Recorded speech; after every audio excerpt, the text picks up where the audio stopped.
Let's go over that round 6C assignment, see how that turned out for everybody. The first question on that was Chester issued $21.5 million in new long-term debt. What effect, if any, did that have on earnings per share? Really, and ROE, and really it's nominal in both cases, right? The interest expense might have caused a slight decrease. Now, we could get into a really long discussion about what they might have used the money for. You know, if they invested in TQM, you know, that's going to create some positive results, and on and on and on.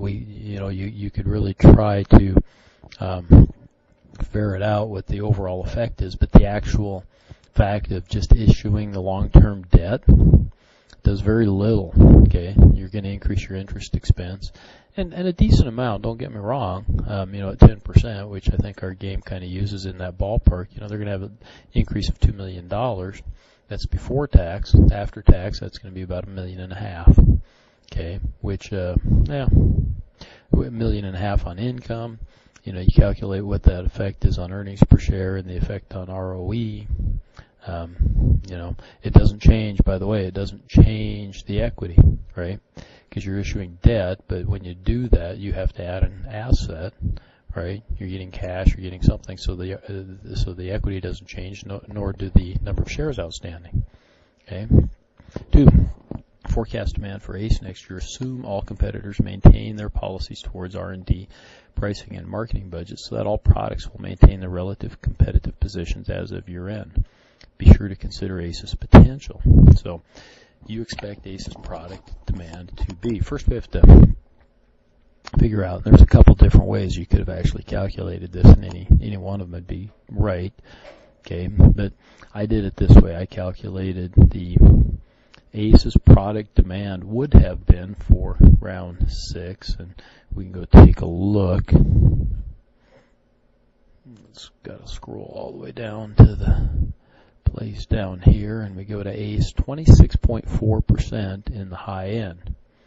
Okay, so if we take that 26.4 end, and it tells us also that there was a total demand of 4,334,000. So the demand for ACE would have been 1,144,000 in round 6.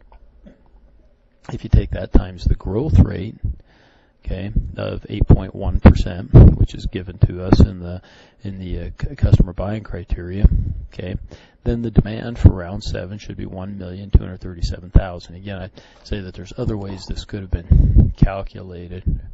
Okay, you could have done the growth rate on the 4334 and then multiplied it by the 26.4, right? How many units of ACE should Andrews produce? Again, if we do the adjustment, okay, remember 1% of our production is considered to be insufficient or inadequate, you know, to sell, and so we do the adjustment, we come up with 1,249 units. Okay, 3.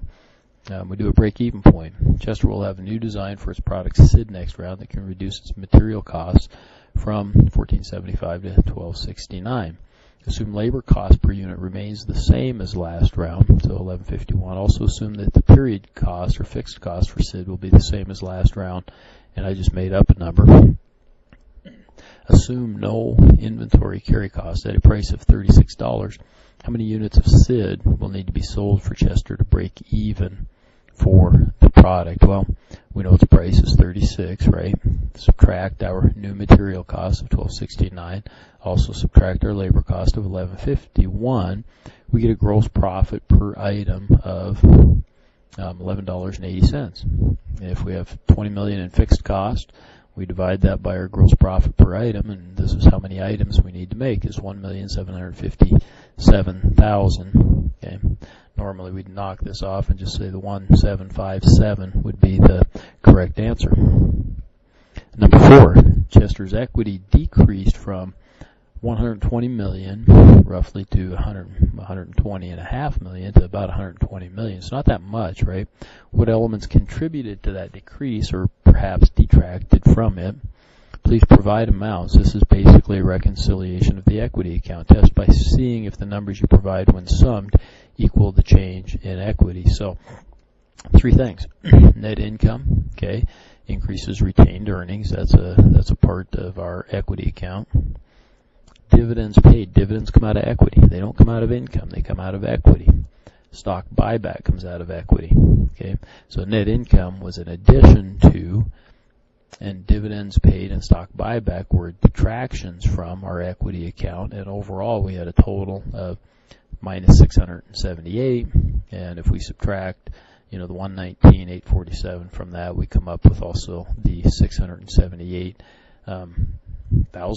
That's all it is, $678,000 difference in our equity account.